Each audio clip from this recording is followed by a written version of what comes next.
Here it is, Presto Printo. Wonderful, wonderful trick and amazingly easy to do. Allow me to demonstrate.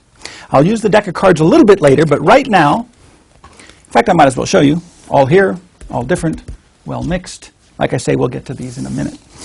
The very special cards, these, very difficult to get. You've got to know somebody who works at the playing card factory, and then they sneak them out during the graveyard shift. What this is blank playing card stock. This is the way it comes before they print the cards. They normally print the face on this side, and of course on the opposite side is where they would normally print the backs. What I'm going to do is I'm going to print these cards for you one at a time in slow motion by magic. Now, if you do any type of printing, of course, you need to have an original. And before you have an original, you can't make any copies without the original, right? So what I'm going to do is have somebody select an original card from the deck. You, sir, would you take this card, please? Anywhere you'd like. As I shuffle through the pack, just call out the word stop. Whenever you say stop, I'll stop. That's where you put that cut card, exactly at that position. And I'll even turn my head away. So you ready? Just call out stop anytime you'd like. Right there. Perfectly good. The cut card goes in, and I do nothing.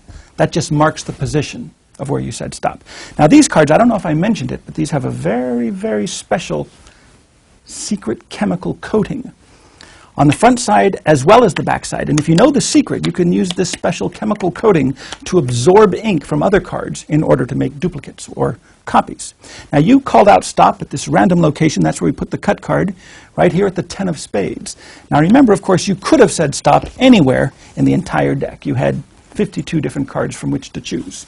Now watch closely. I'm going to do this very, very slowly. Your 10 of spades will be the original. First, all I have to do is take the back design, touch it to one of the blank surfaces, and this upper card will absolutely, positively absorb the ink. And it dries instantly. It doesn't smudge or smear. Now it works just as easily on the face. This is a 10 of spades, so I could transfer the 10 of spades surface. The only problem is the face is not symmetric. So it kind of comes out as a mirror image. That's not really a problem, because now we could use this mirror image of the 10 of spades as the new original, and if we make a copy of that, we would get a mirror image of a mirror image, and it would end up looking exactly like the original 10 of spades. Now here's something I discovered by accident. You could actually put a back on one surface like this, and then on the same surface, put the face like this.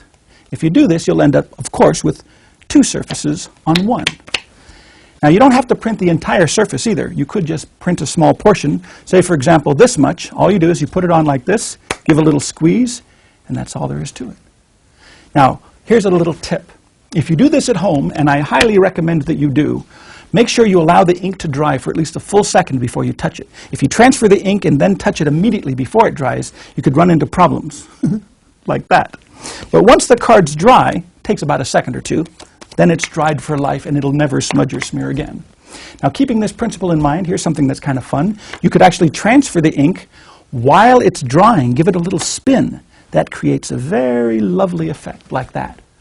My personal favorite thing to do is to transfer the ink, and while the ink is drying, rather than spin it, I like to snap all the printing down to one side. There you have it, ladies and gentlemen, Presto Printo, and as always, you finish clean and everything can be examined.